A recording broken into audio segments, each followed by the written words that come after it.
hit like and subscribe. You're watching the Marc Lamont Hill official YouTube channel. Peace, family. It's your brother, Marc Lamont Hill. Welcome to Night School. Every night here on the Marc Lamont Hill official YouTube channel, we hold Night School, where we break down the most controversial subjects, the most interesting topics, the most contested debates going on in the world today. And tonight is no different. We have what I hope is a really spirited conversation. I see it marked as a debate. It's not really a debate as much as it is a spirited conversation, I hope, with Cenk Uygur. Y'all know him. He's been on the show before. He's a friend of the show. He's also all over the internets for a very long time. He's a YouTube legend. He's the founder and CEO of TYT.com. And he's been getting a lot of backlash for his appearance at Turning Point USA's America Fest, where he joined Charlie Kirk on stage. I talked about this 2 nights ago. I didn't understand it. I didn't like it. I was confused by it. I was frustrated by it. And I said, let me reach out. Let me reach out to my guy and see what he thinks about it. See if he can come on and have a conversation about it. And he did. He's here. Before I bring him on really fast, I just want to show you all once again. And we showed this the other night. I'm going to show you all the clip. They got a lot of people just a bit confused. Here it is. What I mean by that is not a revolution against the Democratic Party or the left or the country, but a revolution against the establishment. So I knew you guys were for real in fighting against the establishment when I started going on right-wing shows and I would say something negative about Mitch McConnell. And when I did that in the past, what I would get back is, oh, no, Mitch McConnell's great. Pelosi's terrible, but Mitch McConnell's great. Let's do that here. What do you guys think of Mitch McConnell? All right. Yes, I love that. So look, for my left-wing friends that are watching out there, they just booed Mitch McConnell. That's a great thing, okay? And let's do one more. What do you guys think about Dick Cheney? My left-wing friends out there, we have been waiting for the right-wing populists to boo Mitch McConnell and Dick Cheney our whole lives. Take the win. Take the win. Now, what we need to do in the Democratic Party is we need to do likewise. We need to have a revolt against the Joe Bidens, the Kamala Harrises, and the Nancy Pelosi's.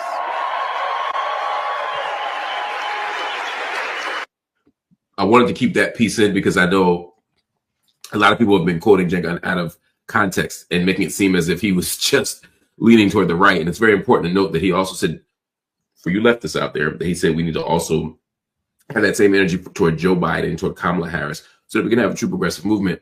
A true left-wing movement. I want to bring him in now so we can talk about what this all means. My friend Cenk, good to see you. Good to see you, Mark.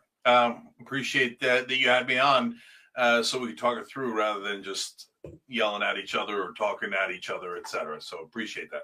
Yeah, no problem, man. It's my pleasure. After you appeared there, and I want to get to the why of that, you said something else. Actually, before we go there, talk to me. What made you go to this thing? Why would you appear there? Yeah. So I've got to rewind all the way back to about a year ago to explain that. Because if you had asked me a year ago, would you go to AmFest and talk to Charlie Kirk? I'd say, I mean, is he ready for what I'm about to do? Right. And so what happened? I started being deeply concerned about 16 months ago about Joe Biden. And I was like, this guy's falling apart at the seams. And we got to beat Trump, and there's no way in the world this guy's going to beat Trump. And so both because of his mental decline, but also because of the numbers. The numbers were overwhelming. Anyone who knew politics understood he had no chance of winning. That's why I had strange bedfellows before the right wing with David Axelrod and James Carville and other people who could read numbers and realize that Biden was going to lose. So as you might remember, I ran against Biden in the primary just because I got so desperate. I was trying to bring progressives into the race, and I tried to bring governors into the race. I'm like, somebody's got to beat Trump. And so then when I ran in that act of like, breaking glass in case of emergency, just to try to push out Biden in any way, shape, or form, I started going on a lot of shows, and some of them wound up being right-wing shows. And in the beginning, I was just as skeptical as, a lot of folks on the left are now. But slowly I started seeing something. And so, guys, I don't want to get it twisted. It's not like I started saying, "Oh my God, the right wing they're all angels, and none of them have any bad intent." It's sort of no, of course not. That's any description of 77 million people that boils it down to any extreme is comical, right? But what I did start seeing is things that surprised me, like they really do hate not just Mitch McConnell and Dick Cheney, but they hate the concept of war because they think it wastes our money. They think they hate the concept of corruption, and I think that they actually do hate corruption, but they're blinded to Trump's corruption, right? And so the more I saw and the more I started to feel like, wait a minute, there's actual populists in those hills in a way that was really encouraging. And Mark, the reason why it's encouraging is at the end of the day, in order to do something that is grand, something that actually regains our democracy, something incredibly difficult like getting money out of politics, at some point I've always known, and I've said this for over a decade, that the right and the left, you have to unite against the establishment. So for the first time in my life, there's a shred of hope that actually could happen. So that's what opened me up to having further conversations, including going to AmFest. Okay. I mean, the other night here on the show on Night School, I sort of laid out what I thought was the best possible explanation. Because there are people who are saying you were a grifter, that you bought in, you've sold out, you got money to appear there, and you're drifting to the right. And I said that I respect you enough and care enough about your importance to this movement to give you the benefit of the doubt. And the benefit of the doubt means I can just say he's wrong, right? He's made a bad choice without assuming bad character, without assuming bad faith. I just think you might be making a bad choice, and I do. And so that's part of what I wanted to sort of get at, because that argument you laid out to me is the best case scenario, right? Is that you believe that there's a shred of possibility that the right, or at least the people assembled in that event, are so fed up with the establishment that they're willing to align with those of us on the left who are fed up with the establishment, and that we can tear this thing down and produce something new. I'm baffled as to why you think that's the case. But let's start with the booing, because I think that's a good example of what I'm talking about. You sort of pointed to the Mitch McConnell boos, which I'm always a fan of, and the Dick Cheney boos as evidence that, look, they're done. But that crowd there, I would argue, and that crowd wasn't booing Dick Cheney and Mitch McConnell because they represented any particular political vision or because they were part of the establishment. They booed them because they're Trump cult members, and Trump has issues with them.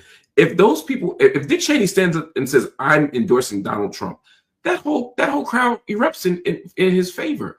So to me, that's not even about a political move against the establishment. It's just good old fashioned cult behavior.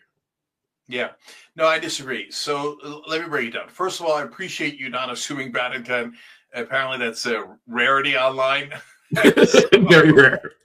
Yeah, and so number two is, just to be clear with everybody, I did not get paid for that. So I know that there's all these conspiracy theories out there, but no, I don't get paid for any of this. And if it's, and then by the way, there's two conspiracy theories, or theories, let's put it that way. One is that I'm doing it for the money, and the other is that, that's it, the Young Turks is going down. Well, you can't have both, right? Either we're going down and we're going to make less money, or we're grifting for the money. So pick one. But no, it has nothing to do with money. So now to the substance of that question, Mark. So look, I think you guys are wrong. So on the one hand, I get it, Mark.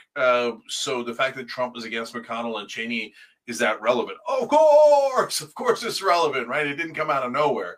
But are they? So look, there's three layers within the right-wing movement. And this is true on the left side too. It's really a hierarchy, right? There's the voters at the bottom, right? And then there's the media figures and politicians in the middle. And then there's the very top leadership, right? So, and that hierarchy also has a hierarchy of trust, in my opinion, which is that you trust the voters the most and the leaders the least, right? And for a lot of people, mainstream media would say the opposite: trust the voters the least and the leaders the most. I totally disagree. I'm a populist. I think that's nonsense. I think the leadership on both sides are deeply corrupt and have, personal incentive for that corruption, whereas the voters are just real people, right? So, and MAGA voters are honest to a fault. I mean, they're not hiding their opinion at all, right? And they will say things to you that'll rock your world, right? And but if you say Trump is dishonest, well, of course, right? I mean, he has an enormous track record, right? If you say the politicians are dishonest, of course, overall, of course, right? And right-wing media is where it gets actually a little bit interesting. So, but when I go to go on these right-wing shows, one, there's right-wing media, which we'll come back to in a second. But two, just on their voters first, right?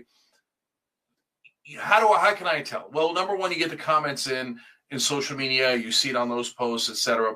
Number two, having gone to AmFest and other places, I've now seen and interacted with hundreds of MAGA guys, and they don't all speak for each other, and they don't all speak for the movement, etc. But on top of that, sometimes, the first time I was on Patrick Bet-David's show, or the second time, they did a poll. I pushed for paid family leave, and I try to say, can we start something on this show, left wing, right wing, get agreement, etc. And I explained to them what paid family leave is and how moms get 12 weeks off after they have a baby. And they kind of love it, right? Because that you can see how that could match conservative ideology. So the only one that was a little bit hesitant was the main host, Patrick, right? But all the other hosts were like, yeah, that sounds pretty good. And then they polled their audience, and 75% of them said, yes, we want paid family leave. Okay. So they're not lying. They genuinely mean it. And Mark, you have to remember, those guys have been lied to their whole life, first with mainstream media and then to a large degree with right-wing media. So they've never heard a positive take on paid family leave. And when paid family leave is explained, they're like, wait a minute, why is that not a conservative idea? We love that idea. And the polling bears that out. 84% of the country wants paid family leave. 74% of Republicans want paid family leave. Okay, so then I started to realize, some of these guys are just misdirected populists. They got pushed out by the Democratic Party that's so authoritarian, so pro-establishment, etc. And then they went in the wrong direction, but some of them have good intent. Now, we can argue over the percentages. But that was going to be my question. What percentage of MAGA people do you think has good intent? Yeah, it's impossible for me to know. I'll make it up.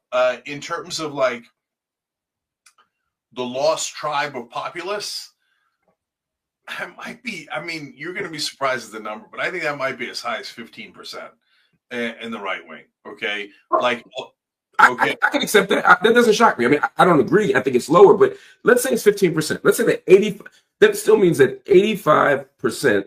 No, hold on, Mark. Sorry. Let me be clear. When you say, so I was going to clarify further. Right. There's, 50, whatever the number is, 50% or so are the old school MAGA that right? And you're familiar with. So Trump says it, yes. White nationalists, racist, evangelical, Trump cult supporters.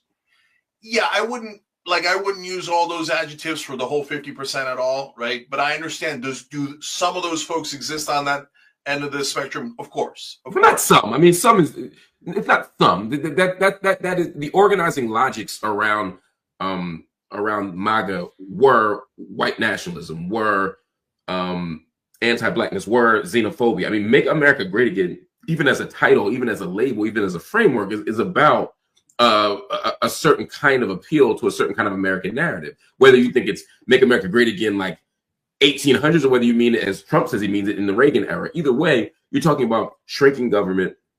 You're talking about, at least the government we care about, expanding, except for, military and police and stuff like that. You're talking about taking away the social safety net. You're talking about stripping away some of the most important institutions like the Department of Education, et cetera, et cetera. I mean, this is the core organizing logic around it. And for Trump, it begins really with birtherism, and then it emerges into build a wall. I mean, this is the organizing logic. People who put on those hats believe this stuff. I mean, these aren't just Tea Party members who are just lean conservative. Yeah, Mark, I think it's more complicated than that. So just to finish the earlier thought, and then I'll get to that point. So there's a good 35% or 35, 40%. These are such made up numbers, but that to me are like, they think they mean well, for sure. I mean, look, of course, everybody thinks they mean well, but I mean, like, right? They're not. They don't have any kind of white supremacist agenda. They're not necessarily misogynist or something. They might have old stereotypes in their head. Why do you believe that's true? Again, we're both conjecturing here, but why do you believe that's true? Yeah, because I've interacted with them. And I think that what we've done is that we've gone into our bubbles and we both think that each side is so evil that you can't talk to them. And they feel the same way about us, right? But to the point that you were making about, the origin of MAGA. So the reason why I say it's a little bit more complicated than that and nuanced is because what's the origin of the Republican Party, the modern Republican Party, not the old one, not the party of Lincoln, et cetera. I actually wrote about this in my book, Justice is Coming. I have a chapter called Why Republicans Suck. So I was not unclear about it, right?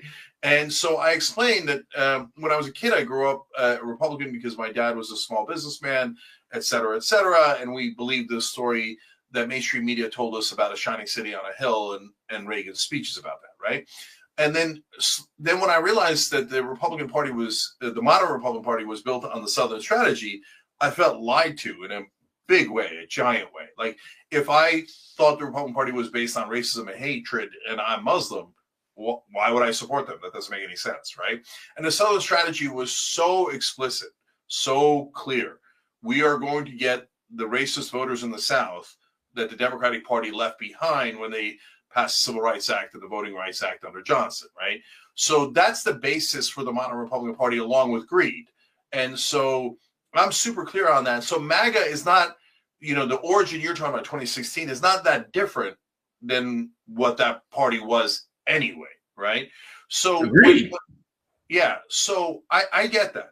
But these days, like that still remains.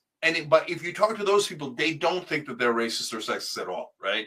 And so I know that most racists don't, though. Yeah. So look, I've seen guys who say, "No, I'm not racist.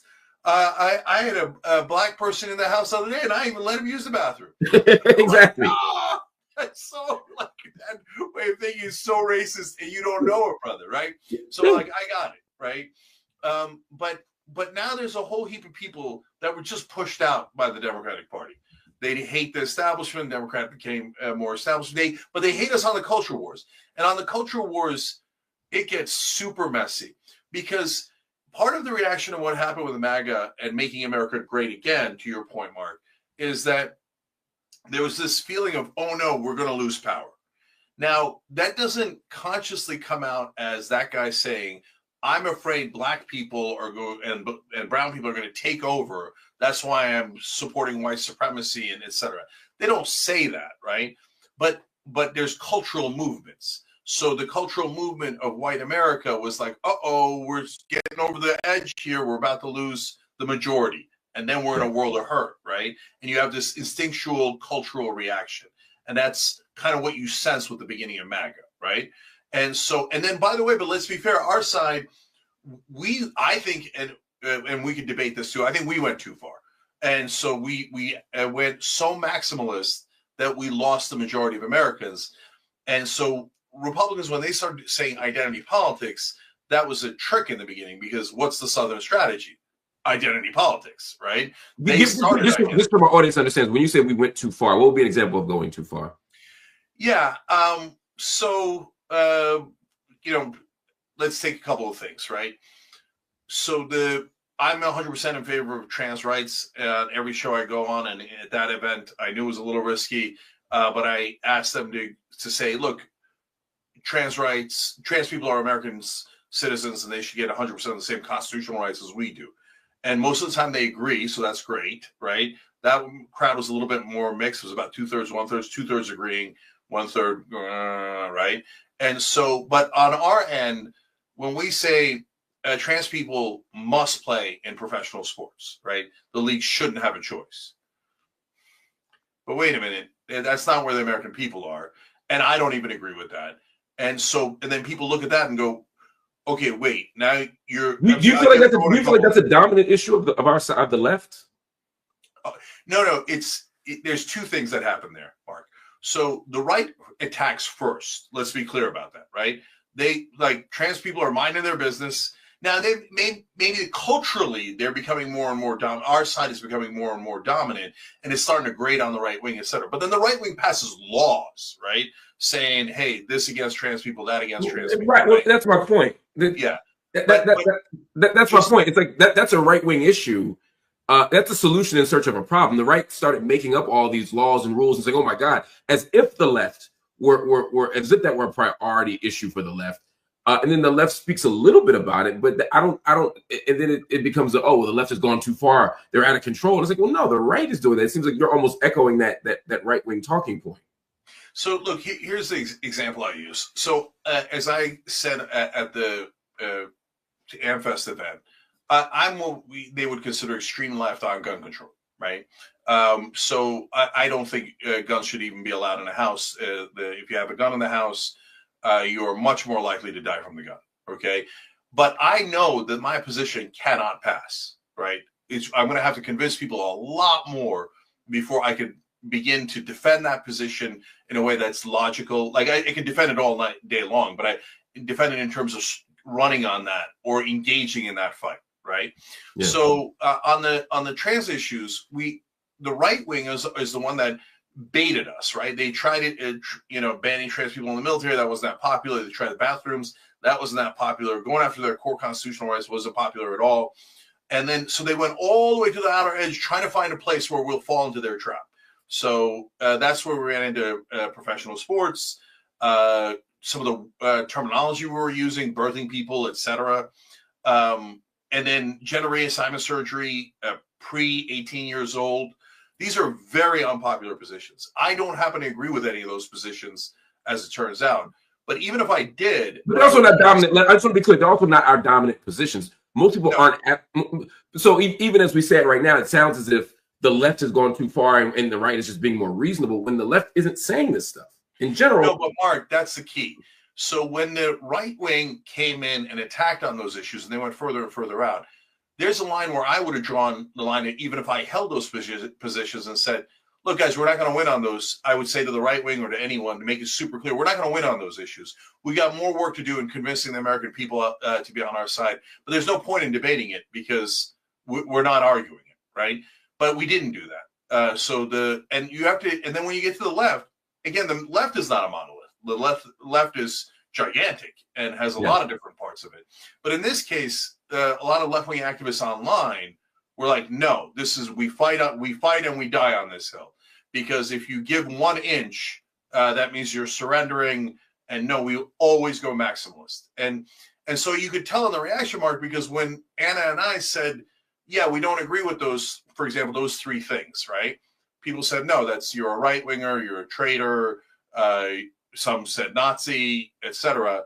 And well, that's not productive or helpful at all. And so then it became, oh my God, the left is digging in even more on this position. And I'm like, get out of the room. That this is not helpful, not only to forget the Democratic Party, it's not helpful to trans people because you're now walking backwards and you're endangering them more. And here we are, we're back to now debating bathrooms because we lost so badly on that issue when we didn't need to be in that fight at all. Stop falling into their traps.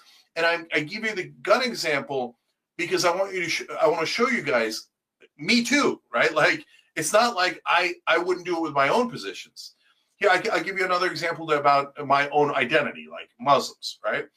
And this one's absurd because nobody asked for this law or anything, but I use it as an extreme example of like if I had done this, right? So I want to protect Muslims, Americans, and our rights 100%. There's no negotiation over it. This whole deporting, denaturalizing nonsense. We'll fight it 200%. Fight the Muslim ban 200%. There was a brother up in Minnesota a while back, and he sued the grocery store that he was working at because he said, I shouldn't have to handle bacon and pork at the checkout. And I was like, no, brother, that's your job, okay? If you got those concerns, go take another job, right?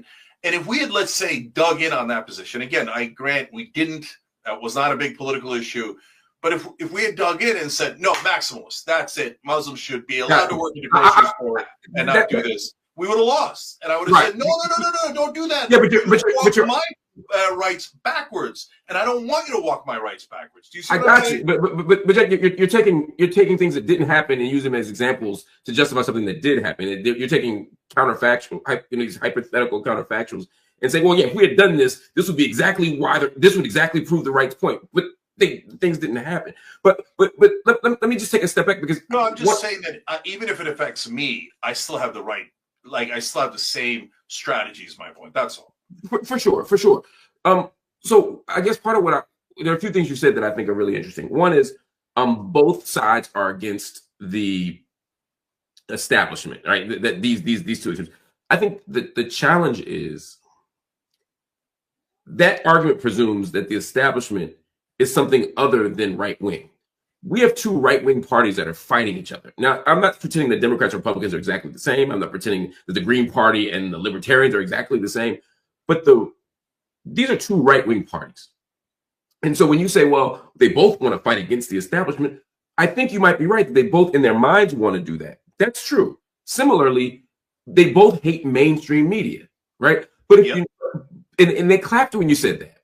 But the difference is, when they say mainstream media, they're thinking CNN and MSNBC. They don't see OANN as establishment media or mainstream media. They don't see News Nation as establishment media or mainstream media. So you two aren't talking about the same thing. So even if you're using the same language, you two have very different ideas about what the establishment is. That crowd in that room, if you told them to get rid of establishment media, they'd be okay with Fox News living. While you and I both know that Fox News is establishment media. It's just it's just the ultra right part of it. I'm saying that to say that just because those people in that room say we want to get rid of the establishment, we want to tear down the establishment, they don't want to tear down right wing anything. They want to tear down the parts of the establishment that allow you and I to exist and allow the most vulnerable people in this country to be safe. So to me, it doesn't feel like a fair or good faith argument to say, well, it's okay for us to come together. It's okay for me to be on stage with them. It's okay for me to be in this space because we both want to get rid of the establishment. No, y'all don't. Not the same way. Yeah, Mark, I understand what you're saying, and I agree in part, but I largely disagree. So let me break it down. So do they mean mainstream media and establishment politicians, including their own side? Yes, they definitely do. Do they mean Fox News? No, they don't. You're right about that, right? So, but that doesn't. But what I say, first of all, we're not going to get everything we want right out of the gate, right? We're not going to come in and go, hey, we'd like to tear down Fox News, and they're going to go, yeah, of course not, right? So, but what I do say is, hey, we hate mainstream media. Yes, agreement. And I say, look, and the establishment. So Democrats and Republicans play good cop, bad cop, but they're actually the uniparty. Republicans go, yay, totally agree, right? So, by the way, that's a giant agreement. I mean, we're just brushing past an enormous agreement. And then we get to mainstream media, and I go, MSNBC and Fox News play good cop, bad cop. Now, that's the first time they've ever heard that, right? Because they think they've been told their whole lives, Fox News, right-wing media in general, good guys, MSNBC, bad guys, right? Absolutely. But remember, our own voters, Democratic voters, think the same way, right? So you find a 74-year-old person watching MSNBC Morning Joe every morning. She thinks MSNBC is the good guys and Fox News is the bad guys. No, it's good cop, bad cop. They're both the bad guys, okay? And so that's something we have to introduce to our voters and to their voters. So by having those conversations, I am in a lot of ways introducing that thought to them for the first time. And that's part of why mainstream media banned me in the first place. I'm banned on CNN and MSNBC because I think and Fox News. I think they got the sense, oh, this guy's going to convince our audience that we're not here to help them. And that's true. They're not here to help them, right? But since the right wing already did a revolt against their establishment, they're actually more open to that idea. And sometimes they'll even criticize Fox News, probably for all the wrong reasons. So there's a lot of work to be done there, but it's not, no, they're totally disingenuous and they don't mean it at all. Look, again, they tell you exactly what they mean, the voters, the MAGA voters. They're not hiding the ball at all. So they really do hate the establishment. Here's another example. Today, a giant fight between the online right-wingers and Dan Crenshaw. And so who's right about that? The online right, which we're like more worried about in some ways, like more hardcore MAGA. But wait a minute, they're right. Dan Crenshaw is wrong. Dan Crenshaw is defending all of his donors, etc. I was on with Dan Crenshaw on Piers Morgan, and there was Vinny from Patrick Bet-David's show, very populist right-wing guy, and we ganged up on Dan Crenshaw because he agreed with me more than he agreed with Crenshaw. So these old lines are beginning to break down. And so in a moment like that, that's when we really need to be talking to each other, rather than just saying, okay, everybody there is a white supremacist, and for them, everybody on our side is a weirdo, fringe, whatever they think of us.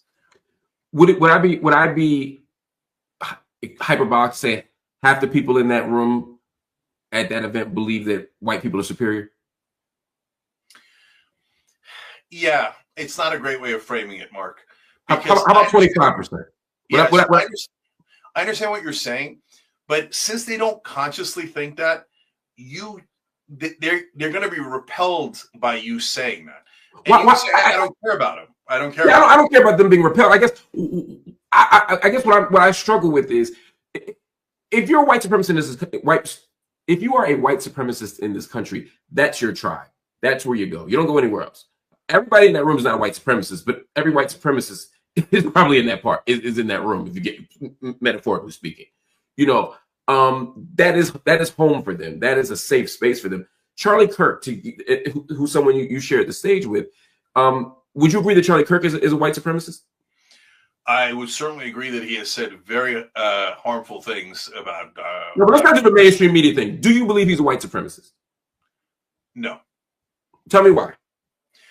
Because when you say white supremacist, you mean someone who has ingrained thoughts that lead to maintaining structural racism in this country, and from time to time literally says things that are racist that maintain that structure. When you say white supremacists, they think you mean that they go home and put on a hood and look. Yeah, but I'm not asking you if Charlie Kirk meets his own definition of white supremacy. You just very articulately laid out what a white supremacist actually is, and based on what a white supremacist actually is, do you think he's a white supremacist? I don't think it's helpful to use that word. I'm not going to use it, that phrase. I think we need to get past that kind of phrasing, because that just puts up a giant wall between us. Between us and the white supremacist. Yeah, but Mark, here, let me give you an example. Again, using my own identity, and this time very real, right? So I can go into a room and they can mispronounce my name. I'd say racist, okay? But wait a minute, my name is C, pronounced like a J. How the hell is anybody supposed to know that? Okay, I can go to a room. Yeah, but these are straw, that's a straw man, Jay. No one is saying that. What they say is, when they say Muslims are rapists, when they say Muslims are evil, that's the racist thing that we get outraged by, not them not pronouncing Cenk Uygur right. No. If someone says Muslims are rapists, would you then say that they're racist?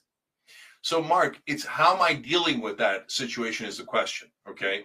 So I started out with the really mild one of my name, right? Yeah. But when you go down the gradations of different ways that you could discriminate and be hateful towards Muslims, you're going to get to violent, savages, terrorists, et cetera, et cetera.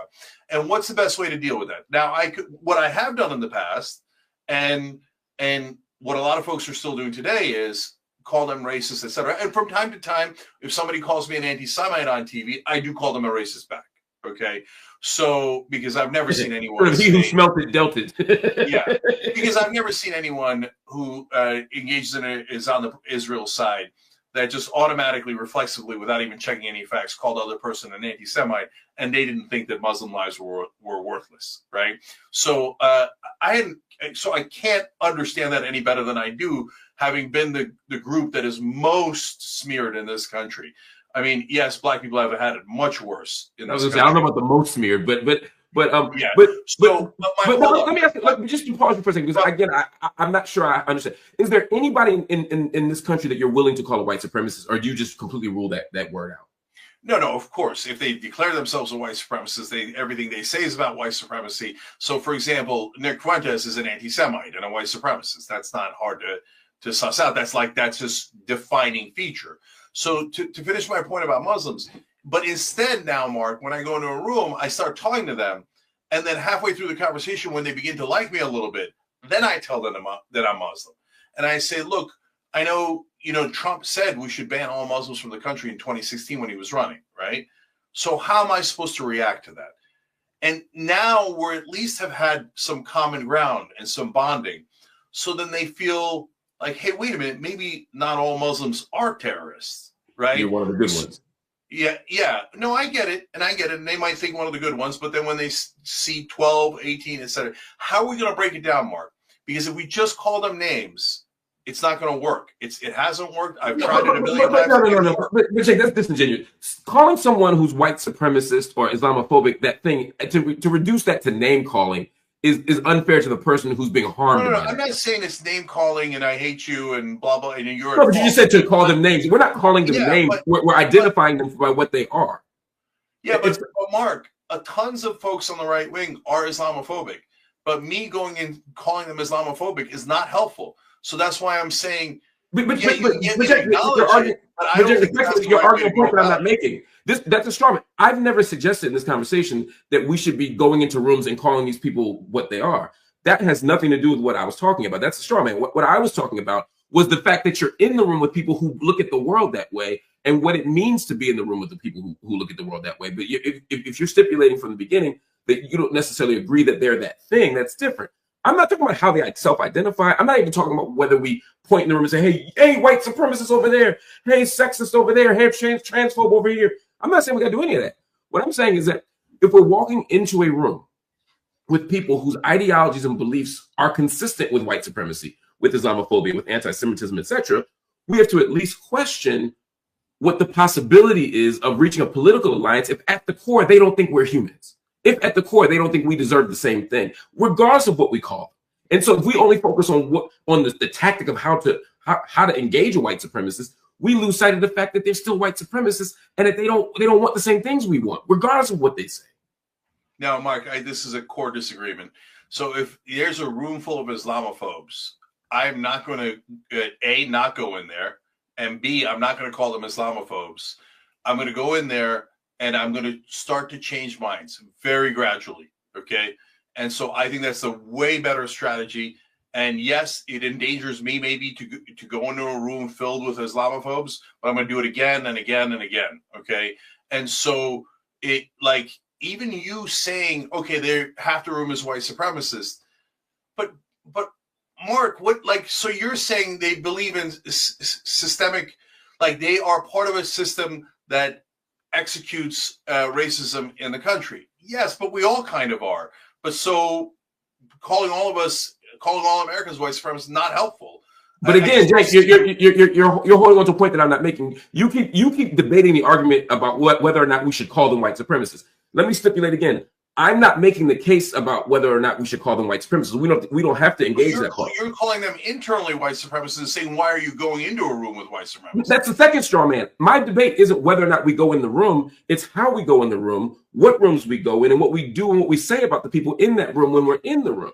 Okay, great. Let's have that conversation. Right. So you went on stage with Charlie Kirk, for example, who, just to use your description of him, says, not white. We're not going to use the white supremacist language, because for the purpose of this conversation, it's not that helpful.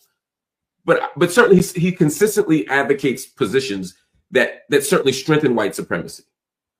He certainly advocates positions that strengthen anti-Black racism. He certainly advocates positions that advance Islamophobia, that push against women's reproductive rights, just based on the things that he has said and done. Would you agree with everything I just said?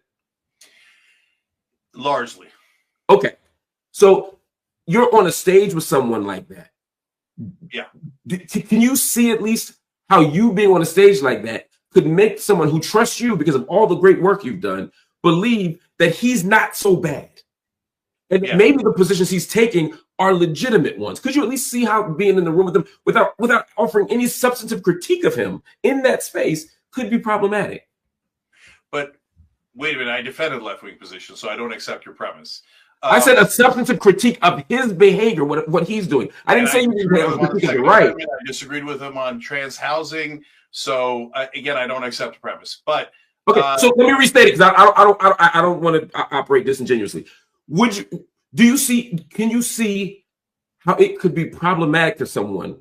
Or let me say it differently. Could you see the problem? Can you see any potential problems in standing on a stage with someone who has such positions that are so antithetical, not just to yours, but to the interests of the most vulnerable people in this country, could you see how you might actually legitimize him in a way that's dangerous to our side, not to the country, but to the people who are confused, to the people in the middle, to the people who are still trying to figure it out, or to the people on the left who are vulnerable, who are susceptible to a switch? Yeah. So there's two parts to that question. So on the one part, can I see it? Yes. I can see why people think that. And I'll end on top of it, Mark, that not only are they worried, hey, is this legitimizing him? You're in the room with a person like this, etc.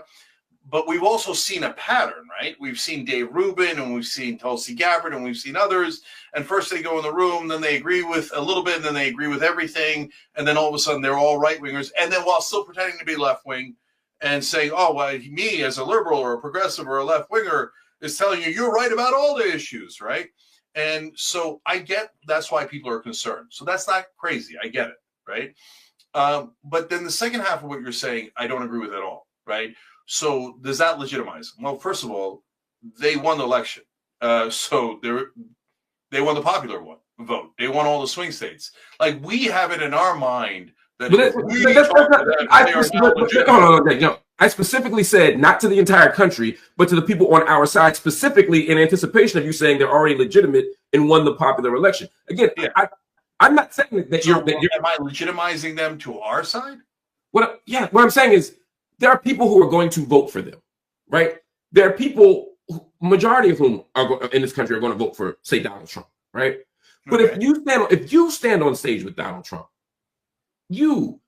that strengthens Donald Trump's position. It doesn't undermine it. No, it totally depends. So, for example, I interviewed David. Do you think you strengthen Charlie Kirk's position? Let's not be hypothetical. Do you think you strengthened Charlie Kirk's position by standing next to him? Do you think you had no effect, or do you think you hurt his position? Well, first of all, I didn't go there to hurt or help his position. That's not your intention is irrelevant. I'm asking about the consequence of your choice, not the intention of your choice. I don't think it had anything. I don't think it helped him 1%. Not at all. Do you think I think this idea that if you stand next to them, that helps them is absurd. Totally, utterly absurd. Because on that logic, that's it. We never stand next to them. We never talk to them. And we're so superior. We never talk to them. Oh, we didn't legitimize them. We didn't help them. That's nonsense. Let me ask a broader question. Do you think you advanced right-wing interests by going there? Do you think you undermine right-wing interests by going there? Well, first of all, it's not binary, but I helped left-wing interests. Definitely. Okay? How so? Tell me how. So every time they say yes to cutting the Pentagon, every time they say yes to paid family leave, every time they say yes to conflict of interest rules, et cetera, that I could go on, that are all left-wing positions. Does that mean it's going to happen overnight? Of course not. Does that mean that it's immediately going to go to their leader and they're going to introduce it next week? Of course not. But is it helping for them to think, well, paid family leave, that does sound pretty good. Hey, cutting the Pentagon, that makes sense. I bet there is a lot of waste and abuse. That helps left-wing positions. The good news is they're no longer left-wing positions. The right wing agrees. Their voters agree with those positions. Take the win. Take yes for an answer. Instead, the other ideology is white supremacists. I'm never talking to them. That'll show them. That won't help them at all. If I talk to them, it'll help them. Really? Because they won the election without any of our help. None of us talked to them, and they won anyway. So how's that strategy working? It's working terribly. And then we look extreme because we won't talk to anyone. And we just keep pushing everyone out of our party, everyone out of our side, and saying, oh, I am morally superior. And guess what happens? America doesn't like that. They think it's arrogant and obnoxious. And instead of having a conversation with people, we're putting them in buckets of white supremacists, Islamophobe. God, America hates that. We got to cut that crap out. I disagree. I mean, the idea of a moral agenda or moral issues was coined by the right. They absolutely think they have moral superiority over the left on issues around babies, or issues around prayer in school, to suggest that the left thinks they have moral superiority and that somehow stands in contrast to the right's position. It's not a contrast. They both think they have moral superiority. So if everybody thinks that, how is America upset with the left for it?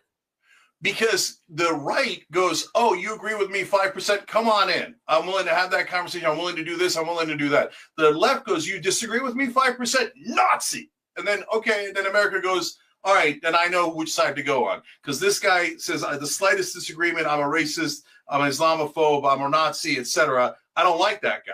The other guy says, you have some opinion, you have tons of opinions I don't agree with, but you're welcome here. It's not rocket science. It's just politics. Of course, the side that's more welcoming is going to get more voters. And that's exactly what happened. That's why they won the popular vote when we thought it wasn't possible. So stop blaming everyone and start listening to people. So when I listen to the right wing, yeah, they still had tons of opinions I don't agree with and I think are problematic. But then I did hear opinions. Here, I'll give you another one. Why did I go to Charlie Kirk in particular? Because when I interviewed him at the RNC, I thought we were going to have a brawl, right? And he comes in and sits down and then agrees that BlackRock buying all of the residential homes in the country is a terrible idea and that the government should stop private equity, Wall Street, from doing that. That's amazing. I've never heard a right-winger say that. Every time I talk to the right wing... Do you think that's a mainstream right-wing position? Do you think that's even a close to mainstream right-wing position? Yes, among their voters, that is totally mainstream. Among their politicians, no, they're just as corrupt as the Democrats and the Republicans in Congress are the most corrupt people in the whole country. So they both love BlackRock. I mean, you Democrat and Republican politicians would have an exercise in who could, pleasure them quicker. But the right-wing voters don't want their houses bought up either. And nobody outside of me and Anna know that because nobody else is willing to talk to them. And that's, in fact, when we say, they go, oh, no way, they're lying, you're lying, everybody's grifting. No, they're not lying and they're not grifting. They don't want their homes bought up by private equity, and we don't want our homes bought up by private equity. For God's sake, let's talk to each other enough to find out where the agreement is. You identify as pro-Palestine, correct? Oh, 100%, yeah. Would you go to a conference similar to this for Zionists? Yeah, I definitely. 100%. And I've done very similar things already, yes. And you sit on stage with Yoav Gallant and Bibi Netanyahu and talk about the points of agreement? Oh, my God. I would love to do that, yes. Okay. Because then I could get to challenge Netanyahu and Gallant to their face. That would be amazing. Do you think that you challenge these people to their faces to the extent that you would Gallant and Netanyahu? Because I didn't see a lot of challenging. Yeah, but you're seeing one snippet there. First of all... That's what I'm asking. I'm asking because I don't want to presume. So Mark, two things about that. Number one, this was a venue where we were talking about a shocking new development where sometimes the left and the right agree. But I clearly said, and everybody in that room knows, you go ask the right winger. They all know, no, Cenk's left wing. He's not MAGA, right? And so why do they know that? Because I've been on dozens of shows. No, but I don't want you to avoid the question. Did you challenge them with the intensity that you ostensibly would with in the Zionist example? Did you challenge them to their faces? On many of the right-wing shows, on many topics, I do. No, yes. At this event. That's not what we were doing. So no, you didn't. No, we did challenge. You heard me challenge, but we didn't have a fight. So I'm sorry if you thought we should have had a fight, but we didn't. No. What happened here is when I asked you if you challenged them to your faces, you said, well, people only saw a snippet, which would imply to the viewer that had we seen more, we would have seen more. No. I said you only saw a snippet of my right-wing, my appearances on right-wing shows, et cetera, et cetera. Oh no, I've seen a bunch of your appearances on right-wing shows. So there was no challenge here. This was more of a no challenge. We clearly laid out places where we disagree. We just didn't fight over the things that we disagree on. Okay, there's a difference between disagreeing and challenging people on their position. For example, I could say, Netanyahu, I disagree with your position on Greater Israel. That's different than saying you've killed hundreds of thousands of people, right? I suspect if you're on stage with Netanyahu, you say, hey, you've killed hundreds of thousands of people. You prosecuted a genocide. What you're doing is against international law. You would dig in his ass. Is that fair to say? First of all, it depends on the context, but very likely, yes. But you're saying there's context where you wouldn't do that. Fine, fair enough. That troubles me, but I'm saying comparably, did you do something comparable in this space?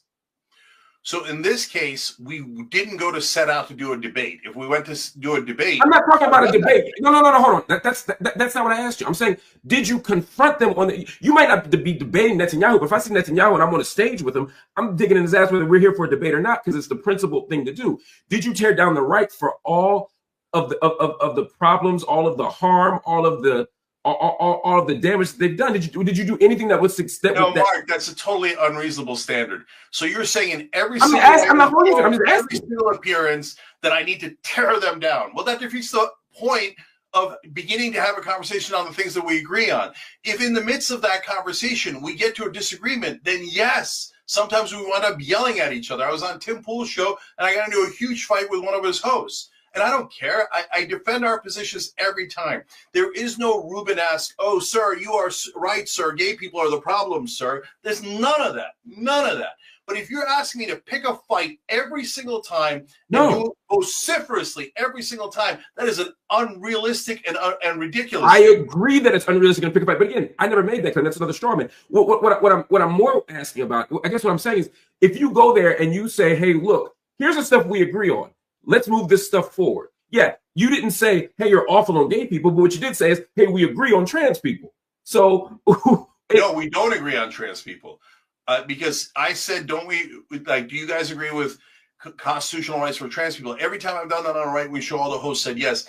In this case, 2/3 of the audience said yes. About a third didn't, but just my read of it. And then Charlie said that no, he doesn't think housing is a constitutional right. So I said I disagree with that. So you agree with trans people having housing? Fine. That wasn't really what I meant, but I don't want to get distracted by that. My bigger point is pointing to the right and saying, hey, here's where we agree. The right doesn't seem to have a problem getting the stuff they want accomplished. They don't seem to have a problem advancing policies. So to me, to go in that space and I think right-wing voters are just as screwed as us. What did Trump deliver for them in the first term? Nothing. He just gave corporate tax cuts. So, like, they're not getting what they want either. And I'm super curious how they're going to react if Trump screws them again this time. Is it the old MAGA and I'm totally wrong and they all bow their heads? If he invades Panama, all of a sudden they love war, then I'm wrong. And then I'll be happy to say I'm wrong. But if it turns out that he continues to screw them and they rebel a little bit, well, that'll be an interesting phenomenon, right? But I don't know what's going to happen yet. We made up the percentages in the beginning. We'll see what the reality is when the rubber hits the road, but it hasn't yet. Have you received any money for this? None. No one's paid you to appear? None. Zero. None. You appeared at this conference completely for free? Yes. Okay. Have you been offered any kind of positions, any kind of consultancies, any kind anything from right-wing organizations? None. Zero. Okay. I'm not asking because I think you have. I actually don't think you have. I just want to put that on. I want that on the record so that there's no confusion. Yep. What do you say to the person who says, and I'm not doing the hypothetical journalist thing, people in the comments have said it. I just don't know, specifically their names, but you can scroll through and see. Yeah, you're not getting money from this directly, but you know what side of the bread is buttered. You know that taking the positions you're taking will have you on talk shows. Your views will go up on the channel. You'll get more, you'll get a wider audience. If the right wingers who love to click on stuff and love to watch media, that this is still a strategic career move. What do you say to that? Totally and utterly absurd. So number one, if you want to be real, of the two things, the theories that I talked about earlier about us, we're right-wing grifters and getting money for it. Oh, your audience is dying off, etc. We can't be both, right? Well, the reality is this has cost us a good number of paid subscribers. We're not unaware of that. And it has cost us in terms of the live show, etc. The number is there. We're not unaware of that. We're actually doing something really bold and courageous, which is that we're willing to risk our not only money, but the loyalty of our audience to do what we perceive to be the right thing. And Mark, it's the same exact thing I did when I challenged Obama from the left. Tons of paid subscribers left, audience left. No, Obama's a saint. You can't do that. And that was early on in his administration after we helped him so much to get elected against McCain. We do not do audience capture, and we challenge our own audience, open minds, open hearts. So the challenge, this idea of grifting, I know where it comes from. Again, I'm not saying, oh my God, nobody's ever going to do that or nobody's ever done that. No, people have done that. I get it. I get it every day. Yeah, but in order to make that charge, and if somebody in the audience is concerned, that's totally fine, right? But when other left-wing hosts say they already have done that, that's just a lie. And so that is deeply problematic that we have a bunch of hosts out there saying things that aren't even close to true. They never checked. They never asked. At least you asked, Mark. And I appreciate you asking. So people have to be concerned about where they're getting their news. And unfortunately, some folks on our side also have bad intent. I think that's that's important for you to state. Charlie Kirk is somebody obviously you're okay sharing stage with. We talked about, we contrasted him to Nick Fuentes. Would you share a stage with Nick Fuentes? No. In fact, I was on this Spaces on X, and he joined and I left. And so, yeah, there's a line, right? And I what's the line? I often grapple with that line myself, right? What is the line for you, right? And I know it's provisional. We all fluctuate, but what is the line in general for you? Yeah, line is when your main thesis is white supremacy, racism, anti-Semitism, Islamophobia, etc. Like that's what Nick's known for. That's what he does, right? Right. He's a Nazi. He's like a literal Nazi. I mean, I think he says he's a neo-Nazi, and I'll take him at his word, right? So, or he defends Nazis, right? That's good enough. No, I have no interest, right? So I guess that's where I get confused. I saw this from 1023 where you called Trump a Nazi. But you share a stage with Trump and share a stage at an event that supports the movement of a Nazi. And what's the difference? Yeah, I don't know if that's the title or if I actually said that, but it's in quotes, so maybe I did. I mean, I have the video. I can play it. Yeah, okay. No. If you say it, I know that some people are sending around videos. I believe it. So what I tried to do was I tried not to call him a Nazi or Hitler, but I did. Did you think he was a Nazi, or were you being hyperbolic? No. I must have been hyperbolic then, because I never. You never thought Trump was a Nazi? No. So then I'm even more confused, because this conversation you were talking about how we shouldn't flamethrow and call people names and call everybody who's a racist or you don't even want us to call actual white supremacists. Why would you call them a Nazi? No, I'm saying that I must have that must have been hyperbolic, because I tried hard not to call him a Nazi, so that must have been a mistake. So and here's my distinction, and I've explained this many times. I'm worried about Trump's fascism because he showed it to us. So on January 6th, but before January 6th as well, he did a fake elector plot. He then agitated people to go bum rush the Capitol. The point wasn't to keep the Capitol. The point was to delay the proceedings so he could have his fake electors steal the election. So I've been super clear about that. That's why I hated Trump. That's why I fought tooth and nail against Trump. So those are fascist tendencies, and I have no problem calling it fascism. But it is not Nazi. Nazi is a completely different thing, where they killed 13 million people and had death camps. Trump didn't have death camps. He didn't kill those people. But for the right, neither did Charlie Kirk. Yeah, I'm sorry, neither did Nick Fuentes, but you're still comfortable calling him a Nazi. No, but Nick Fuentes still he defends the Nazis. So that's a giant difference. So that's the line for you. You have to explain. And I agree, by the way, that Nick Fuentes is an evil person. He's a Nazi, etc. You're saying the person, anything short of self-identifying as a Nazi and openly supporting Hitler, you're okay sharing stage with, it sounds like. Again, Mark, you're framing it in a way that sounds extreme. So it's. I want you to consider that maybe what you're saying is extreme, though. I mean, I might be describing exactly what you're saying. It just doesn't sound as good coming back to you. So no, not at all, Mark. So a couple of things. Benjamin Netanyahu is a terrorist. He's a war criminal. He committed genocide. But I would share a stage with him because of all the things that we discussed before. The ability to have the other side have a voice. Whether you challenge, don't challenge, you challenge screaming, you challenge whispering. At least I give the Palestinians a voice by being on that stage. When I go on the right-wing shows, at least I give the left wing a voice by being there. And so if you frame it as, oh, look at Cenk Uygur happily going on stage with a terrorist Netanyahu, then I seem like a bad guy. If you say Cenk Uygur giving voice to the Palestinians by being on the same stage as Netanyahu, I seem like a good guy. It's all in the framing. It's in the framing. So when you get to the I disagree. It's not just in that suggests that your behavior is neutral and the framing is what makes it right or wrong. I'm saying that you can actually make different choices on that stage. So Mark, then let me ask you back. So Sure. Do you think that, as we were talking about populism on both sides and rebelling against the establishment, and that was the theme of it that was supposed to last about 20 minutes, that I should have done a sidewinder and derailed the whole thing by attacking him on his previous quotes about black people? Not necessarily, no. But again, that's not necessarily the only way to be courageous in that space. That's not the only way to be principled in that space. That's not the only way to do important resistance work in that space. You could pull up an old quote, or you could speak to the bigger system. You could speak to the bigger establishment. It's one thing that's, to give you a concrete example, you sat on that stage and said, we all, the left and the right, we all hate establishment media. Right? We can agree that establishment media needs to go.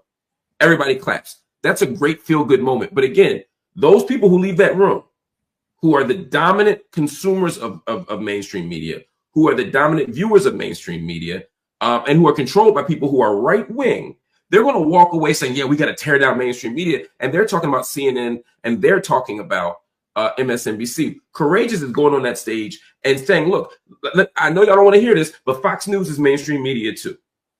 But I have said that on right-wing shows. So you're taking a 20-minute event here. I'm not saying you've never said it. I'm saying in that we're talking about how to behave in this space, right? I'm sure you've said it a million times, but we're talking about right now how to behave in that space. And when I keep pointing out what you didn't do in that space, you try to do the sleight of hand thing where then you talk about what you did somewhere else. I'm saying in this space, to answer your specific question you asked me, which is, should you have torn them down and brought up specific acts of racism or this other thing? I'm saying you don't necessarily have to do that or even make it so personal, right? Because I get how that could be a distraction. What you can do is say, hey, we all want to tear down mainstream media, establishment media. I'm with y'all. But let's be clear. Establishment media isn't just MSNBC and CNN. It's also Fox, which has been the voice of the right for decades now. It's OANN. It's all these things. All of this needs to be torn down. Yes, you could say that. So, Mark, when I'm on a show like Patrick Bet David in the last 2 hours or 3 hours, we get into that stuff, and that's exactly what I say. Exactly what I say. Okay, so you're taking a 20-minute speech and go, not good enough. You didn't say it there. You didn't say it that one time. Okay. That's not what I'm doing. You're misrepresenting my position. My position isn't that in this single instance you didn't do this one thing in a 20-minute space. My critique is that you're deploying now a strategy of entering these kinds of rooms and doing these kinds of things, and particularly these very public spectacles, right? Which is what conventions are: Democrat, Republican, left, right, whatever. They're all these public spectacles. And I'm saying that there's a significant danger in entering those spaces and not being significantly courageous. This isn't about nitpicking a particular thing you didn't do. This isn't about saying, well, you did 99, but there's the 100 when you missed. You're framing this as if we're nitpicking. And I'm saying, no, the actual logic of the strategy that you're articulating right now about how to move in these rooms, I'm saying is deeply problematic for left wing. I don't even understand what you're saying, Mark. Well, how is it problematic? You keep calling it problematic. Everybody keeps calling it problematic. I'll tell you why. Why? Like, they don't need us. Because why we have this in our head that if we're in the room, okay, then everybody loves Nazis or some weirdo thing like that. I'm not saying anything. I don't know what you're talking about. Like, so let me answer you directly. And you kiss their ass, then I see what you're saying. But if you clearly say these are left-wing positions, and you fight for them in the different shows, etc., and you try to get to common grounds where they agree with us, how could that possibly be a bad thing? Because they're agreeing with you on terms that don't disrupt their actual worldview and won't change their politics. You're asking me. How do you know that, Mark? Because you're asking. You're assuming it. And now I'm not. Stopped assuming it. It turns out a lot of their voters agree with us on like 40% of things. Right. So, we can actually get 40% of things done. Really, really important things. But we were too busy calling them white supremacists to ever get there. Again, I don't know why we're still talking about calling them white supremacists. That's a straw man you created a long time ago. I'm not. It's not a straw man, Mark. You said it many times in the beginning. Anyway, go ahead. No, hold on. To be clear, I said to you that I believe they're white supremacists. At no point in this conversation did I say you need to go in the room and call them such. In fact, I said I stipulate that I'm not asking you to do that. That I don't think you should do this. I keep saying that over and over again. This is not about calling them white supremacists. You also said I'm making an assumption. You're making a huge assumption by saying that you know that they're leaving there more open to left-wing positions. There's absolutely no evidence of that. So we're both speculating at that level. I agree that I don't know for sure. You don't know for sure. And unless you have some metric, there's no way to know that when that your appearance there had this impact that you're suggesting it does. Just like I can't prove that it didn't. So I'm saying I'll call that even. My point here, since you don't understand what I'm saying, is to use what you just said. To be clear, if someone walks into that room and they're sitting in the stands listening to you talk, and they already believe that just to use the mainstream media example, they believe that establishment media needs to go, but they also don't think Fox News is establishment media, right? They walk in thinking, get rid of CNN and MSNBC, keep Fox News, right? That's what they're thinking in the stands in this example, right? Because they don't think that's establishment media. Just like, to your point, the person on the left is saying, get rid of Fox, keep MSNBC, fine, right? So that person doesn't realize Fox is that. When you sit on that stage and say, yeah, we can all agree to get rid of mainstream media. And Joe Sixpack in the stands claps and says, that's right. Even the lefty guy agrees with me. So let me just tie a bow on it. He now has even more reinforcement for his position that establishment media needs to go, but he's still never been told that the thing he thinks isn't establishment media, Fox News, isn't. So that's what I'm saying. But now he has more legitimacy to his wrong point because you didn't actually tell him that it's wrong. No, totally disagree. So, Mark, I can go in the room and have that same exact conversation with Joy Reid, right? And then everybody in the filled with left-wingers in that case, right? And people walk out thinking, oh, yeah, we got to get rid of Fox News and maybe CNN, but definitely not MSNBC. But that's not my responsibility to go to convince them that, no, you also have to hate MSNBC. Now, I will tell them that if they ask me. I will tell them that in the span of a larger and longer conversation. I will tell the left the same exact thing that I'm telling the right, and I would tell the right the same thing I'm telling the left. So just because we didn't clarify Fox News or OAN in that conversation doesn't mean we shouldn't have that conversation or that it somehow helped Charlie Kirk's nefarious plans. So if his plans are to get rid of establishment media, that's my plans. I hate establishment media. So if you say to me, oh, my God, but then if you say, Cenk, then what if they use it to get rid of everything but Fox News? But they didn't do that. That's a wild hypothetical. And if they did, I'd fight them tooth and nail, right? So, like, if they do things that we don't agree with, we fight. And so that's not that complicated. Maybe we're talking about super clear about that, right? But you're assuming what's in their head and what they assumed about what I said. I'm not assuming what's in their their head. head. Gave strength to Charlie Kirk, but none of those things actually happened. So, like, well, we don't know what happened. No, again, Mark, no. That's misrepresented. We don't know what happened anymore in the sense of what I'm saying and what you're saying. You're almost, one would hear that and think that somehow I'm painting a hypothetical that's unprovable and yours has been demonstrably proven. What I'm saying is you made an argument in that room that didn't challenge Joe in the stands argument. I just painted a picture of Joe in the stands and his belief on mainstream media, and you didn't really respond to that. I'm saying Joe has no reason to believe that Fox News is establishment media based on what you said on that stage. Do you have a duty to tell him that? I think you do if your goal is to challenge establishment media, to not only challenge establishment media, but to challenge what he thinks is establishment media. If that's not your goal, then that's fine. But then that doesn't advance our interests. Do you get that since I've done that on other shows, but it wasn't part of that 25-minute conversation, that's not a fair standard to hold me to, that I didn't debunk every thought that every right-winger in the stands had within that 25 minutes, that's a wildly unfair standard? So I get what you just said, but what you just attributed to me is not what I said. I keep making point A, and then you keep sort of caricaturing my point. But the Fox News thing is like, why would I didn't even assume that they would think that it's not Fox News. But you should. That's Fox News, because that wasn't what the conversation was about, Mark. So you went really deep into that rabbit hole to come up with No, I used your example. I literally read the transcript and went by the points you made. And again, I didn't say let's go in there and debunk every potential misconception people in the audience has. Again, I make a point, and then you then attribute to me this absurd caricature, and then say I didn't do that, Mark. I didn't give everybody $5,000. I didn't ask you to. What I'm saying is, if you make a point, so let me understand. All right, do you think I should have specifically made that one point that you're making about Fox News? And then no, again, you're minimizing what I'm saying. I'm not saying, my issue isn't that you didn't address the single point that Marc Lamont Hill was saying at this moment, that of all the points in the world to be made, I'm mad that you didn't make mine. That's not what I'm saying. I'm saying you said three things, right? For example, hypothetically. And I'm saying, if you're going to talk about those three things and make the audience believe that we're aligned on these three things, left and right, but it turns out if we actually critically analyze it, we're not, then you have to point that out. Otherwise, the powerful will walk away thinking that they're even more powerful. I'll give you an example. Let's just hear what I'm saying. But I do that on almost every opportunity. And that's what we're going. What I'm saying though is every opportunity isn't the same. For example, if this were 300 years ago, just hypothetical, or 200 years ago, and then I'll leave it alone. And and we were in a place where black people weren't considered human beings, right? And black people legally were not citizens, right?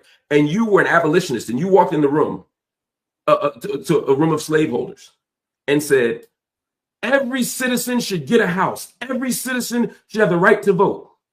Every person should be safe in this country.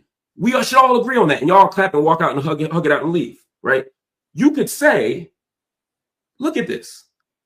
I just brought together the abolitionist and the slaveholder. The problem is they're agreeing that all people should be safe and all citizens should vote, but they don't believe that black people are citizens or humans. So they think they're agreeing with you because they don't accept that stipulation, right? Mark, and what I'm saying, and just let me finish the thought. And so what I'm saying is, when you have that exchange with them, you have a duty to confront them on that misconception. And you can't say, well, I've said it in Bible study, I've said it on the streets, I've said it in the underground railroad. No, when we're having that conversation, we have to say that thing. And then if I confront you on that, you can't say, well, Mark, I can't confront all their philosophical and epistemological. No, I'm not asking you to do that. I'm saying on this issue that you brought up, you have a duty to show them how they're wrong, because that's what's high stakes. That's what decides who lives or dies. That's what makes the political conversion. Otherwise, and this is the last piece of it, 5 seconds. Otherwise, the slaveholder walks away saying, look, me and the abolitionists agree. Let's go back to business as usual. They actually feel strengthened in their position. Now, please don't say, Mark,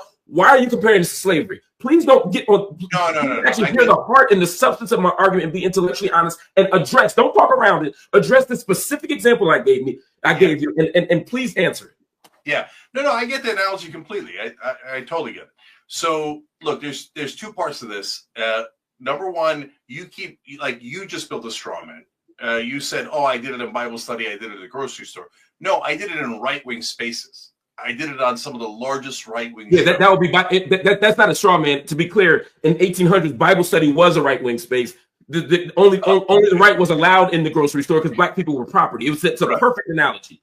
It's not a straw man. It's a perfect analogy. You acknowledge I've done it in right-wing spaces, just not in that. Just not the one that has us on the news right now. This is the big one. This was the one to do it. It's going to make the news. Like half the time, I think it's going to make news, and it doesn't. I don't think half the time. I don't think it's going to make any news. Let's not get distracted. Please, I'll allow you to continue. I don't want to cut you off again. Please continue. Okay, so then the second part of it is, Mark. In the problem with your analogy is that in the slaveholder, part of it, the fact that they hold slaves is so central to that conversation. So you can't possibly think like, oh, I just said all citizens should have an house, and I assume that they think that that means slaves, or I assume that they think that that doesn't mean slaves. Slavery is the central part of that conversation. Are they citizens or are they not citizens? Whereas now when we are talking about establishment, mainstream media, there's a lot of different variables there, and a lot of different things that people can mean.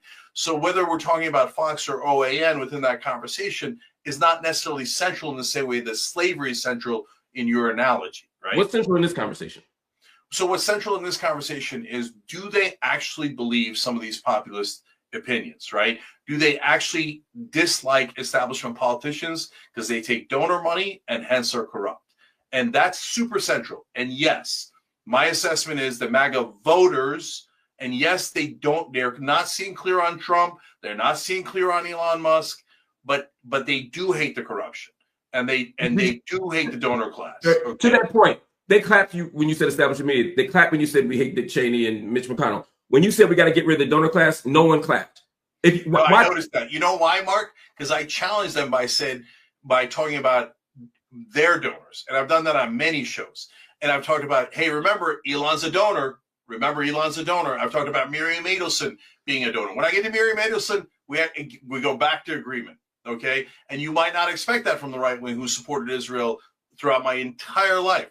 But now when we talk about Israel with the right wing, half of them go, yeah, no, you're right. I don't know why we're, and they're not doing it out of the charity of their heart. They're not doing it because they love Muslim lives so much. They're doing it because they don't want, in their way of thinking, they don't want to waste money on there. Why are we giving it to Israel when we should be having it here at home? But I'll take it.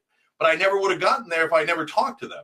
I never would have realized how much they've got concern about funding Israel if I hadn't talked to them. So these are the things that we discover when we go to have these conversations. On the other hand, when you get to Elon, they pause and they're like, wait, I like Elon, right? So that means you got more work to do. And in the next conversation, you talk a little bit more about Elon and a little bit more, etc. So this is the way to break through, and for the country to finally like have conversations without constantly just walling each other off and saying they think we're so extreme. Like, for example, I go to talk to Charlie Kirk. The left is saying, oh, I can't believe you talked to Charlie Kirk when he said X, Y, Z.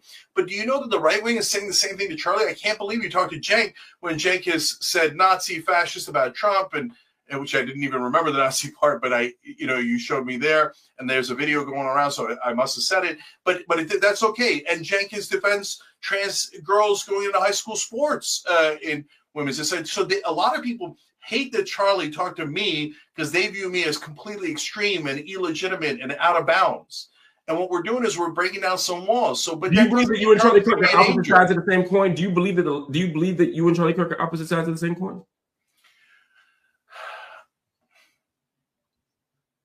Well, look, that's a good question because I don't hate white people and I don't say anything against white people in general. I would never say like, hey, if I go into a plane and there's a white pilot, I'm worried. All right. So it's not exactly right that we're the same side. Exactly. That's why it's not fair to say, well, they say the same thing about me. Well, y'all ain't the same. I also think it's interesting that you said. They think it's the same, Mark, but they do think it's the same. But it's okay to say they're wrong. But also, I just to be a little petty, I appreciate that you saying you're not like Charlie Kirk because you don't hate white people. You accept that Charlie Kirk hates black people, which I appreciate. I just think it's wild and bizarre that you can accept that he hates black people and don't think he's a white supremacist. That's just weird to me. But just I know you got to go. It's such an unhelpful term. I can't stand it. Well, as a black person, I can tell you, I find it unhelpful that someone could acknowledge someone hates black people, but thinks the most unhelpful thing is calling them a white supremacist. I mean, can you imagine? No, that's not helpful, brother. Because I could show you 100 Islamophobes that are hardcore Islamophobes, but me calling them Islamophobes is not helpful. It's never going to break through to them. You've got to go to a different strategy. So when I go to a different strategy, instead of going, hey, I wonder how that'll turn out, which I think you're basically doing, which I appreciate, and that's why this is an interesting conversation. Yeah. I've got other folks saying, no, tear them down. Don't ever talk to anyone on the other side. They're white supremacists. They're this, they're that. That if you go in the room with them, they instantly gain credibility and legitimacy, and now you've helped them. Help them how, man? I don't know, man. I just think the idea of not hating them, being helpful to them, is a very wrong way of thinking about it. Well, I think one way, and I know we got to go. I think, again, it's not to me about going in the room. It's what we do in the room. But I think the one thing a white supremacist hates being called is a white supremacist. The one thing that racists hate being called is a racist. And I think, and usually the people calling them racist or white supremacists are the people who are catching hell from them. And so I think it's sort of bizarre to police the language or to tell someone, for example, hey, that person that hates Muslims, it's not helpful for you to. That person that called you a towelhead, that person that called you a devil worshiper, that person that called you a pagan and a rapist, it's not helpful to call them Islamophobic. Oh, that person that called you a nigger, oh, no. It's not helpful for you to call them white supremacists. That feels paternalistic and almost and is disrespectful to the people who are victimized by it. You may think it's unhelpful, but I actually don't think it's your place or anyone else's place. It's like it'd be like saying I don't think it's helpful to. It would be like me saying to women, I don't think it's helpful for you guys to call Donald Trump sexist or misogynistic. I don't think that's helpful, ladies. I mean, come on. Can you at least see why somebody would find that a problematic claim for you to make? No, hold on. You're conflating two things that is super unfair. Because you can call them anything you like. I'm not stopping you from calling them. I'm not stopping women from calling them whatever they want. I'm just telling you what I'm doing, right? And in fact, no. You're not doing that. Hold on, Mark. That's not what you said. No, I'm calling you a contradiction. Hold on, Mark. That's not what you said. No, Mark. You can backtrack, but that's not what you said. What you said was, I don't think it's helpful. I hear people doing this and it's not working. Let us try something different. Let us, not let me. Mark. No. Okay, hold on. So number one, are you allowed to say whatever the fuck you want? Of course, right? I don't police anyone. But you think it's unhelpful.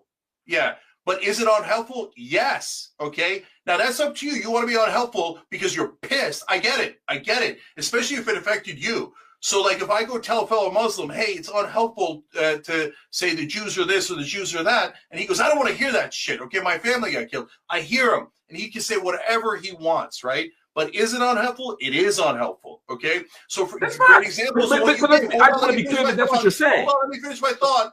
Let me finish my thought. So Hillary Clinton and everybody, and Kamala Harris, what did a lot of people do? They call Trump sexist, sexist, sexist, sexist, right? And I think that they have a lot of evidence on their side. But was it helpful? No, it wasn't helpful. It didn't work. Okay. So hold on, let me finish. So all I'm asking is, let me do my thing without assuming bad intent, without assuming that I'm helping. Because what I'm hearing from some portions of the left is, you're not allowed to do it. Not, hey, I don't want to do it. Hey, I want to call them white supremacists. They say, no, you have to call him a white supremacist. And if you didn't call him that, then that's it. You're a bad guy. You're a traitor. You're a racist or whatever. No, I don't accept that. You're not going to get me to say anything that I don't want to say. I believe in your freedom to say whatever you want, Mark, and I'm going to say whatever I want. And I think my strategy is infinitely better. I'm going to execute that. I'm going to get us some policy wins, I hope, over the long run. And then I'm going to say you're welcome. I hope you do. Just to be clear, just on that last point, again, I wasn't trying to tell you what to say or not to say. I was pointing out the contradiction. What you had said was you were only saying it's unhelpful for you. You weren't saying it was unhelpful. You weren't telling other people it was unhelpful. You weren't policing or critiquing the actions of others based on me saying. Based on me saying that I find when I hear you say it's unhelpful, I find that problematic as a person who's on the business end of the white supremacy. And what you just said was you weren't telling us that. You were only speaking for yourself. But then even in your rejoinder, in your response, you pointed out that you actually are saying to the people that it was unhelpful. This isn't about their right to say it, free speech, but you're telling them that it's unhelpful. And I'm saying telling black people or telling women or telling Muslims or telling trans folk, hey, you have a right to say this. It's your experience. But I'm just telling you that's unhelpful. I'm just telling you, even in terms of strategically uniting folk, as a black person and as a Muslim and as an whatever title you want to put on me, when I'm told that thing, for every right-wing person you potentially get, I'm telling you, you're going to lose a whole lot of us. Okay. So, Mark, here's the thing. The framing is critical because you said two words that are not the same. You said policing and critiquing. Okay. So I am critiquing the strategy, but I'm not policing it. I'm not the boss of anyone. Okay. So people want, and in fact, on our own network, everybody's allowed to say whatever they want. And tons of our hosts disagree with me from the left on the trans issues and on all the things that you've challenged me on. And I don't police that. I don't police it. But do I critique it? Yeah, because we're having a discussion about what's the best strategy to win people over to our side. Fair enough. That's fair. I'm saying as a black person being told, hey, you shouldn't call the white supremacist white. I could see if you said, Mark, I don't think he's a white supremacist. I think that's fair ground. But saying, yeah, he does hate black people, but it's not helpful to call him a white supremacist. I'm just telling you. But even when you say he hates black people, it's more complicated than that. It's like what you said. I said, are you opposite sides of the same coin? And you said no, because I'm not like Charlie Kirk. I don't hate white people. We're not opposite sides of the same coin. One would infer that you were saying that he hates white people. That's not a no. I know, and that's why I'm clarifying now, Mark. Okay, fair enough. Yeah, and so Charlie has said those things that are deeply problematic, and that are those comments were racist, right? Well, I mean, why are we worried about a black pilot? That's crazy. And in fact, I challenged him on that in one of our interviews, and he walked it back a little bit, not all the way, but he walked it back a little bit. And in fact, the fact that he walked it back a little bit surprised me, right? So, okay, now we have that conversation, and all of a sudden he's walking it back a little bit. Okay, so that's a little bit of a win there. But in terms of again, helpful or not helpful. So you remember the protest in Washington on Israel? And somebody writes burns an American flag, and somebody writes Hamas on a statue. So yeah. I'm not the boss of them. I can't stop them from doing that, okay? Nor would I want to live in a world where I stop them from doing that. Having said that, not helpful, okay? And it's my job as a host to say what I think is helpful and not helpful. And that was deeply unhelpful. It drives people away from us. We want people to relate to Palestinians, to relate to Muslims, and feel like, oh, there but for the grace of God go I. And when you write Hamas or you burn an American flag, what you're doing is you're saying, I'm not like you. I'm the other. And you should be worried about me. You should be concerned about me. And I think it's a bad strategy. And do you think that's analogous? It's literally my job to say what I think is good and bad strategy. Do you think what you just described is analogous to telling a black person not to call a person who hates black people a white supremacist? No, I would never tell a black person to say this or that. But if that person was, hold on, if that person was the campaign chair for Kamala Harris, then yes, I would have that conversation, because then they're not just speaking for themselves. They're trying to win an election, and that's a different dynamic in a different context. But hey, you're angry. Somebody was racist to you, and you want to call them a racist. Of course, I totally get it. Obviously.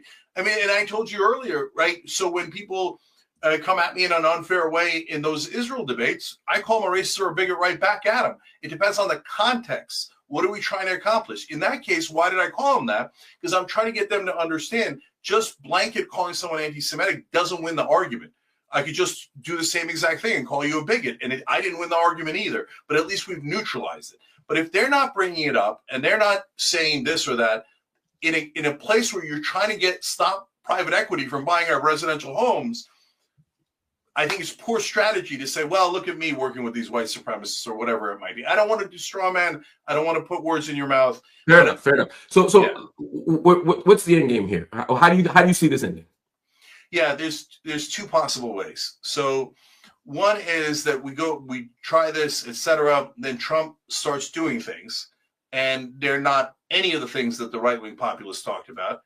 And then when Trump does them, they instantly change their position and go, no, I love when private equity buys my homes. I want moms to go back to the coal mines the day after having a baby. I love war now. Let's invade Panama and Greenland. Okay, then my mission failed, and my strategy was not right. And you know what I'll do then? I'll adjust, because that's what thoughtful people do. They try to find a way to get to the answers that we want. Okay, now that's the bad case scenario. The good case scenario is not nirvana. Trump does not turn into Bernie Sanders.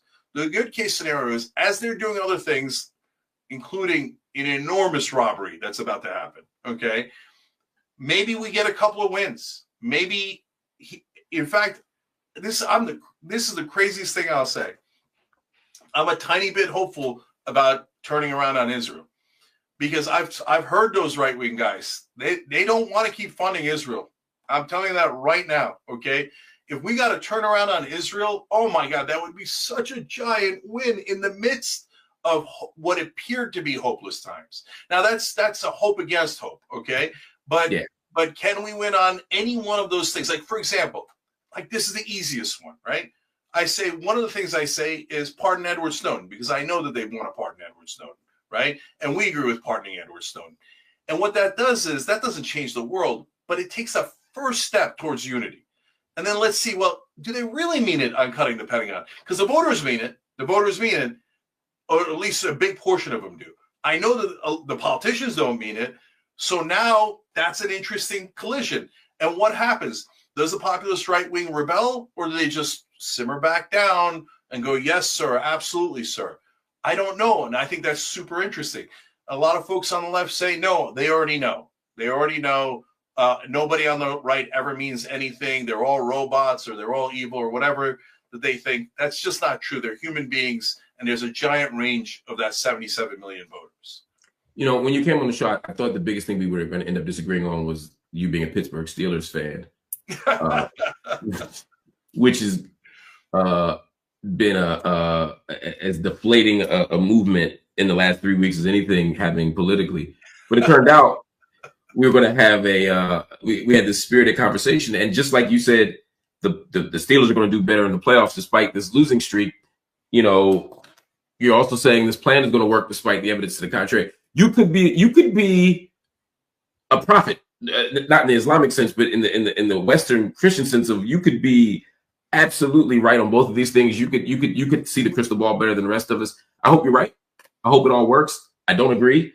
And I do hope that if it doesn't, you come out and tell us that, you acknowledge that. I also hope that if you begin to take money from right-wing movements or organizations, because that you'll tell us that, because you've been straightforward with us. I've never known you to be dishonest. I believe you. I don't think you're grifting. I just think you're wrong. I think you're shamefully optimistic. And I think you have a faith in our open enemies that I think is unwarranted, unhealthy, and unhelpful. But I hope you're right and I'm wrong. I hope your optimism wins. You know, that's the best I could hope for. And you just said something that I say on the show all the time. Look, I hope I'm wrong, right? I'll make these predictions like I think Trump's going to win. I'm super worried about it. And I hope I'm wrong, right? I think Kamala Harris's strategy is the wrong one. I hope I'm wrong, right?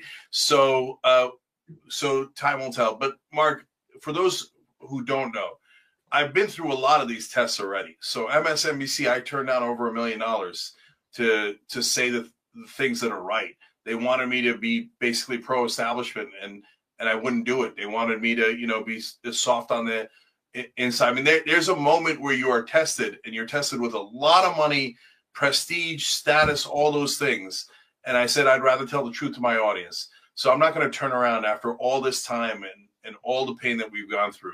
I'm going to keep my eyes on the prize. And to me, if we don't pass progressive bills, then we didn't get anything done, right? Because then the rest of it is just ego games. Whoever has the status, etc. I don't give a damn about that. All I care about is passing bills, because that's the only thing that affects the actual voters' lives. So that's what I'm going to try to do. Well, inshallah, it'll work out for you, my brother. Thank you so much, Cenk. It's always good to see you. Let's talk again soon, and enjoy your night, brother. Thank you, Mark. Appreciate it, brother. Have a good night. Everybody, y'all know the man. His name is Cenk Uygur, founder, CEO of the Young Turks. Somebody who has earned our commitment to giving the benefit of the doubt. Doesn't mean you have to agree with him. I've made it very clear tonight that I don't agree with our brother, but I am going to give him the benefit of the doubt and assume that he's operating in good faith. And it's that we just have a spirited, principled disagreement on strategy. I think he's way off on this, and he thinks I'm way off on this. And I think that's where the best conversations emerge. And I'm glad that we've had that kind of conversation. So I want to thank him again for joining us. And I want to thank you all for watching. Y'all have been in this chat, lighting this mug up. There have been more things dropped in this chat than I've seen in a long time. I'm going to read just a few of them. I thought that this conversation was interesting. I thought that it was obviously spirited.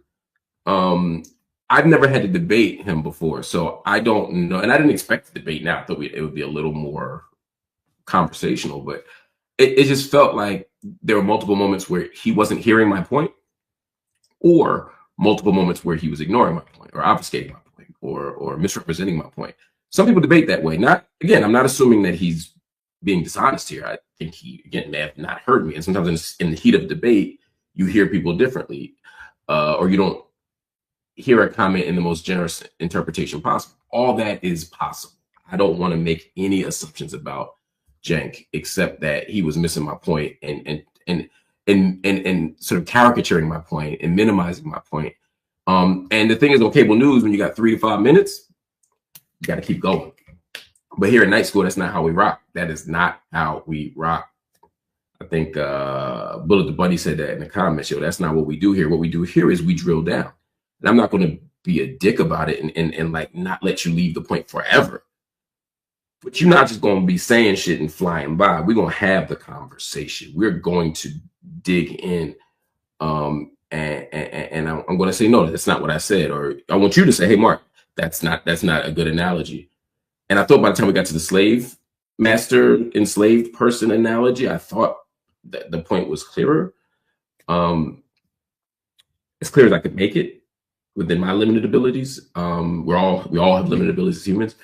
I did the best I could, and I hope that he heard me. I hope you all heard me, and you all have to make the final decision on what's right and what's wrong. But I'm surprised at this. I'm surprised at this. And if he's not taking money from people, and I don't think he's taking money, I think he's just doing what he thinks is right. I just think he's damn wrong. I think our brother is just wrong. Anyway, I want to shout out some folk here. TJ Taylor, thank you for gifting 5 memberships. I hope y'all grabbed them things up. Siham Achan, thank you so much. Deculturation as well. Isaac Hemseat once again came through with 10 memberships. Yo, you are them people. Bullet the Bunny said, Cenk, you are a media powerhouse. Please don't drift right. If you're going to be in those rooms, bring them left, move the culture left. He's saying that's what he's doing. I don't see it. Power to the People podcast said they're not buying it. A lot of people in the comments said they weren't buying. I mean, you literally, Snack Panther, Cenk, we don't believe you need less bigoted people. I'm assuming that's a takeover reference from, Jay-Z. That poly market money makes a man move funny. Look, I don't know nothing about that, but it's interesting. I didn't get to Isaac's question on union busting. I didn't see it until right now. Most of these weren't questions that need to be given live. And I had them I was supposed to have them for like 20, 30 minutes. And our brother gave us an hour and a half. We got to be very, very grateful to him for that. Some of these I've already posted. People asking, white supremacy paying you. Who's paying you, buddy? Ali said, okay, I was riding with you to this interview. Look, I didn't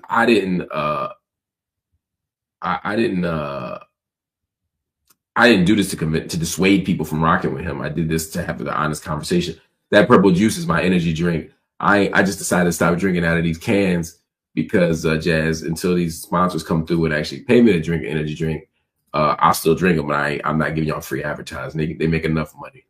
Cenk didn't have the same energy we interviewed David Duke. Why this nonsense? That's the thing to me. It's like I feel like there's been a pivot, and maybe it's an ideological shift, and we all have them.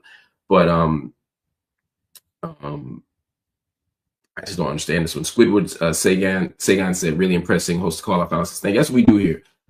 We got to call this shit out, man. None of that cable news drive-by talking points and analysis. Yo, we get to it here. We get after it. Cheers to the smaller lefties that gain followers from TYT after this.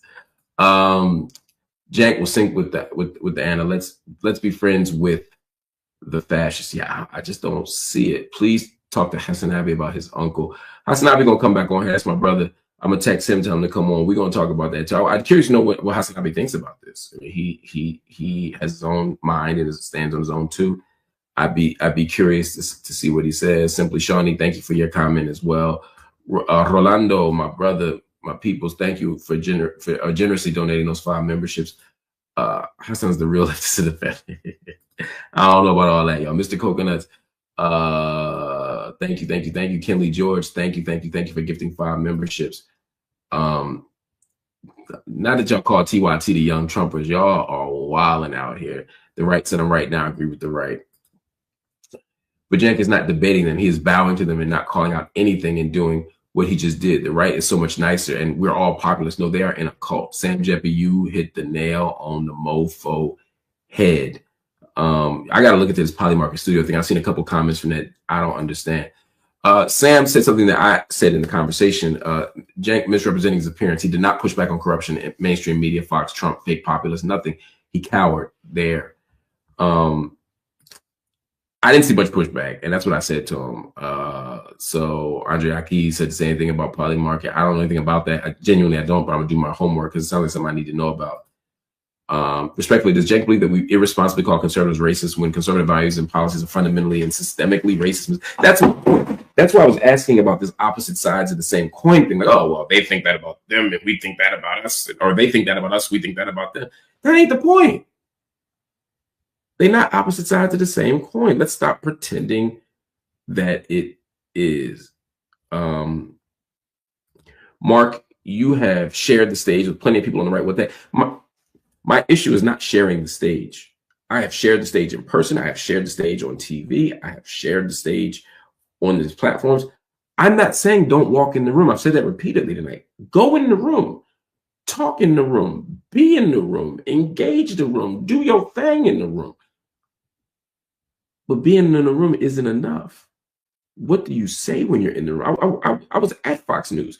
Pull up any interview with me on Fox News. Anyone. You ain't got. I'm not going to cherry pick. Go to YouTube. Look it up. What did I say in the Fox News room? When you watch me and Piers Morgan, watch my appearances on Piers Morgan in the last year when I'm debating Candace Owens, when I'm debating Tommy Lahren. What am I saying? I'm not saying I don't Obama that our differences are so much bigger than our. No.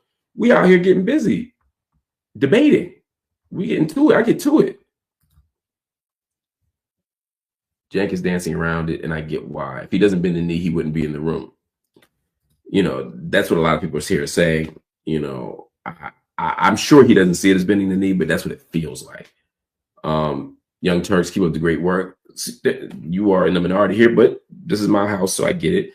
I'm glad Boxy Brown 6900 supports Cenk. He should, if that's what he thinks. I just think you're wrong. Cenk sounds like when Trump said there are good people on both sides. I don't even know what you're laughing at, Vanguard, but I'll take it. Cenk wanted to paint himself as courageous. The fact is he promised something to abandon his morals. He was promised something. Again, I don't want to assume the worst. I don't think that's the case. I think he's just wrong. I got to find out what happened with Ben Dixon. I don't know this story. I'm going to look into it, though. I'm going to look into it. Cenk is tired of losing, got off the crazy train. if you leave your political alliances because you're tired of losing, like I'm gonna stop being a radical leftist and I'm gonna become a conservative because I'm tired of losing. That's like saying, anyway, yeah, that's a weird moral position to take. You know, like, oh, I'm tired of all this abolition talk. I'm just gonna go. I'm gonna be pro-slavery. That way I can win. All right, half y'all feel like strong about polymarket. The Snack Panther seems to be a big person talking about it. Luigi K. Shaw, people from right, left going against enemy on healthcare issues like that, right wing alliance is needed. And we celebrated Shapiro when it's going against him when he defunded UA. I don't exactly understand what you're saying, but again, the issue here isn't about being strategic and forming alliances to get policy victories. I'm okay with that. I'm just not sure that that's what's happening with his strategy. Is that doing another 5? Sheikh, I'm assuming that's Sheikh Jarrah. Shout out to the Jerusalem governorate, Mahafala Quds. I like Cenk's humor. Golly G, of course. Philistine. I'm with you. Rape culture and straw man to Mark. Yo, man, when people, I can deal with a debate. When people start giving bad argumentation, man, you're right. It wakes me up. I'll be like, all right, it's on the popping. Because you know I'd be beard scratching by now, Jazz. Otherwise, the voters are in a cult. Yes. Jack, they don't hate Dick Cheney and Mitch McConnell for the same reasons we do. It's only because they feel they are mean to Trump. Exactly. To Jasper Ragurama, Cenk's strategy should not be equated with moral saying on issues. Voting for lesser two evils is strategic, not moral. Calling people grifters who don't agree with us on all issues is stupid. I agree. Again, more strawmen. No one here said, I didn't say he's a grifter, and no one's saying you're a grifter if you disagree on all issues. I think people are concerned with the overall strategy, not the specific tactic or the specific argument even. Trying to stop the people trying to point out that corporations are our enemy, not each other, is harming us. Stop doing the corporate. You think that's what I'm doing, Rainbow Dark? I'm saying call out the corporations. Call out the corporation as the enemy. But when you walk in a room of people who don't believe that, make sure that they walk away with that understanding. That's all I'm saying. This guy's playing in your face. Shut this down. Shut this down, Mark. Good day.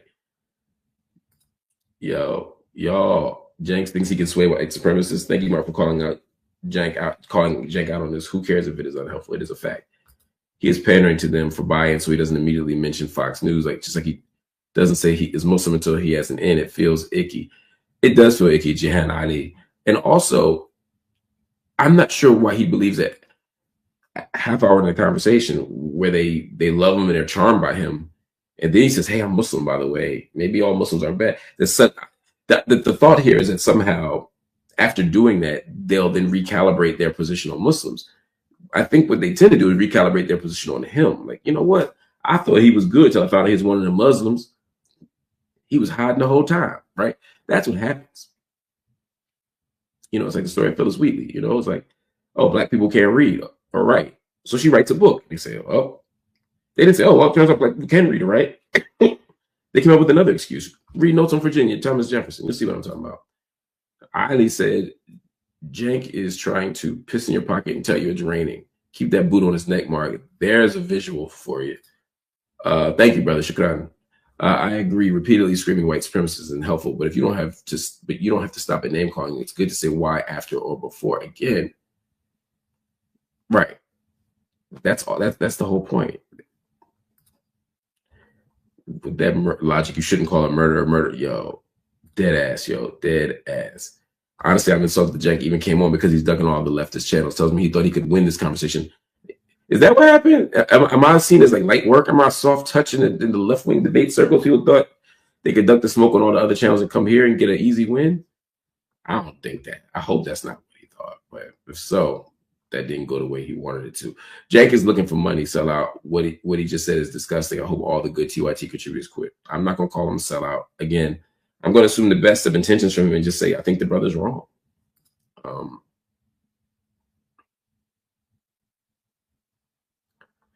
Oh yeah, Amakisi said exactly what I'm thinking. You know, we don't call them white supremacist racists because we are pissed. We call them white supremacist racists because they are, and we face the repercussions of that. Exactly. Rolando's throwing him tomatoes. Pitchforks, thank you for joining the channel. Everybody, hit that like button, hit that subscribe button. And if you're inclined, hit that join button, become a member. You know, we get busy over here, y'all. I can use your support. Jazz LP, Jenks, when do you call rapist a rapist after they raped 1 million people? No, you're supposed to call it right out then. That's her argument with regard to this idea of how we talk about people. Jake doesn't deserve to finish his dumbass thought. Sam said most, that was from Parker. Sam Jeppy, most don't think you have bad intent. We see you are dead wrong. You are selling out the left in these shows, weakening our hand by not pushing back. That's all I'm saying. It's a bad strategy. It's a bad position. Thank you, Isaac, for gifting another 5. Yo, you are the man in these streets. I stayed on TYT to support Dr. Richie. I need to cancel my subscription. Jank and Anna are aligned with the movement that works against my humanity.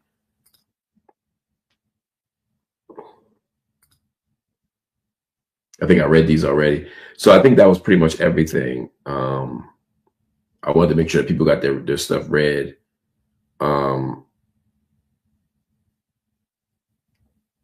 Yeah, Pitchforks Dragon here saying the right thing too.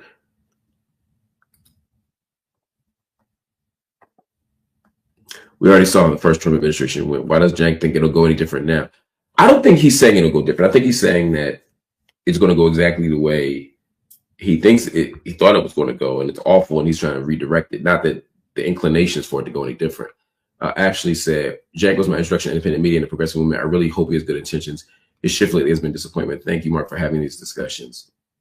Word. Thank you for listening and supporting. Kareem Washington, thank you for your generous donation. Lux Loomis, thank you for your generous donation as well. Jank is acting like us black folk haven't been with casual racists like him and Anna for decades. This ain't new. I don't think that Jank is racist. Again, I just think the brother's wrong. Thank you, Antonio Ellis, for your generous donation. Jazz LP, the purple juice was meant for Jank. Gotcha. I thought you were talking about this stuff I was drinking, because you know what? It's purple and it's delicious. No mas, Tomas. If we're giving Jake the benefit of the doubt, then he has to be playing by MAGA rules, assuming followers don't care about this. I feel you. I agree, Corey. We don't need one of those. We don't need a centralized left channel. We just got to keep putting out good content and let it go where it goes. Zafoy Verona, thank you. I think that's right, Juggernaut. I don't think he's a grifter. I think he's confronting his core belief. I just think he's wrong. Stacy, thank you for your generous donation. Juggernaut, thank you for your generous donation. Peter Rich, thank you for your generous donation and for becoming a channel member. Again, y'all, become a channel member if you can.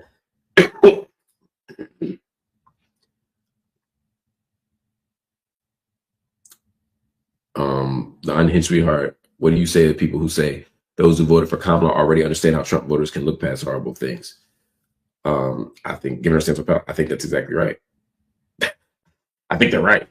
There's no way you can say to somebody, how dare you vote for Donald Trump given his stance on blah, blah, blah, blah, blah, when Kamala voters are literally being asked to ignore her stance on Palestine, to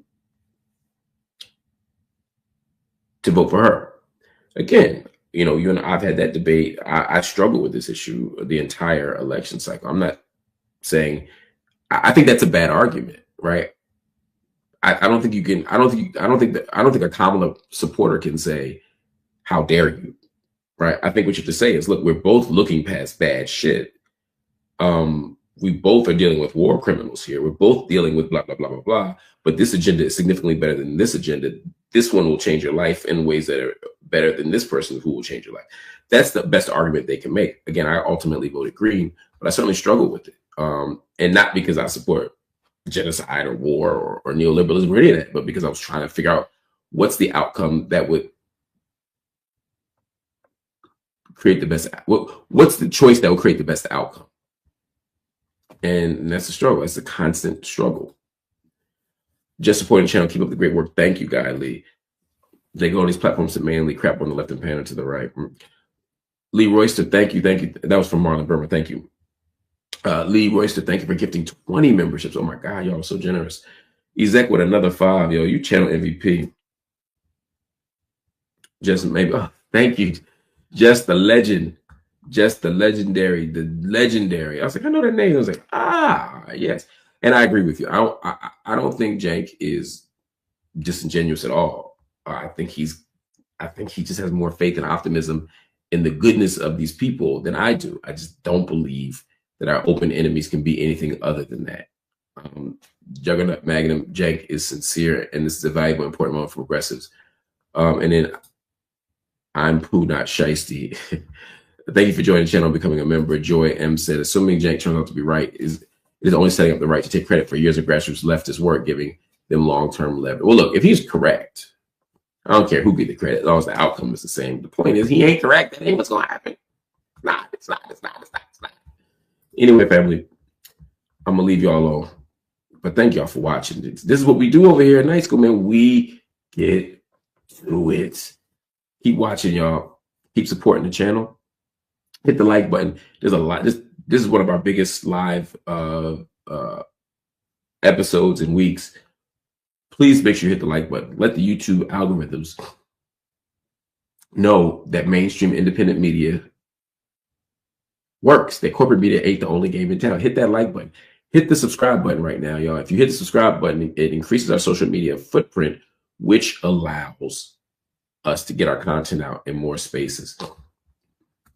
The other thing here, I'm sorry, I'm still fighting a cold. The other thing here, of course, is hit the join button. Please, family, consider hitting the join button. When you hit the join button, you become a monthly paid subscriber to the channel. That's how we build an alternative to these other outlets. It's how we build an alternative to corporate media. It's how we build an alternative to the sellout liberal organizations. It's how we create something different. Please consider joining the channel right now. I know some of y'all can't make a monthly commitment. I get that. Consider making a one-time payment right now. For some of y'all here for the first time, y'all learning what we're about. Consider making a one-time payment right now. A one-time donation. I shouldn't say payment. A one-time donation right now. Think about it. Consider it, family. Think about it. You can go to Cash App, you can go to PayPal, you can go to Venmo, you can go to Zelle, and you can drop something in just for the night, just for the month, however you think about it. Just consider what we call tuition for night school. You can give $1. There's no amount that's too small. You can give $1 million. That would be amazing. Definitely not too small. But anything between $1 and $1 million is also welcomed. There are a few people who have said they want by the end of the year to make a big payment for the year. We would love that. We had one person who promised $10,000. If you want to drop $10,000 on Cash App or Venmo, PayPal, Zelle, we would love that. We'd be grateful. $5,000. Two people said they were going to drop $5,000 a piece. We would love that. Please consider the Cash App, PayPal, Venmo, or Zelle.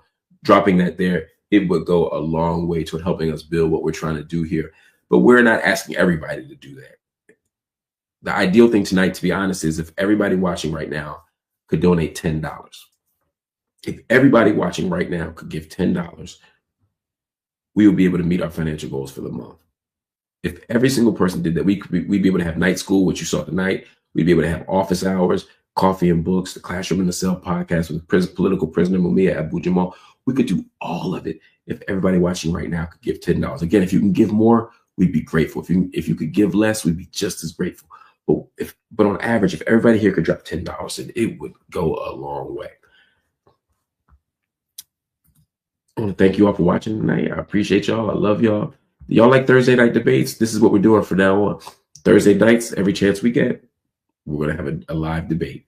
Sometimes it'll be with people on the left. Sometimes it'll be people on the right. Sometimes it'll be a cultural issue, but we're going to try and have spirited debates on Thursday nights so that you all can get a vibe for how we rock out here. You know what I'm saying? Anyway, family, I love y'all. I appreciate y'all, and I'll see y'all tomorrow. Peace.